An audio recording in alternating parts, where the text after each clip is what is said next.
ఇవాళ పాలకొల్లులో కాపు వనభోజనాలు ఉన్నాయండి. ఆ సందర్భంగా రాధారంగ మిత్రమండలి సభ్యులు రంగా గారి అభిమానుల్ని కలవడం జరుగుతుంది. సో దానికోసమని ప్రోగ్రామ్ స్టార్ట్ చేసాము ఇవాళ. రాజకీయ ప్రవేశం అనేది ఏం లేదండి. ఇవాళ పబ్లిక్ లైఫ్‌లో ఎంటర్ అవుతున్నాను. అది రాధారంగ మిత్రమండలిని స్ట్రెంథెన్ చేయటానికి అని చెప్పి ఒక దిశగా వెళ్తున్నాను నేను.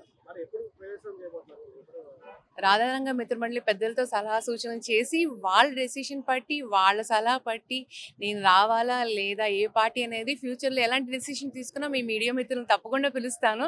పిలిచి నా డెసిషన్ అనేది చెప్తాను.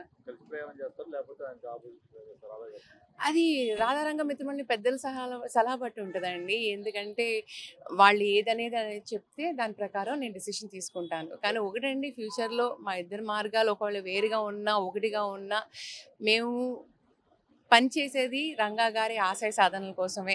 అది మాత్రం గుర్తుంచుకోండి. అది.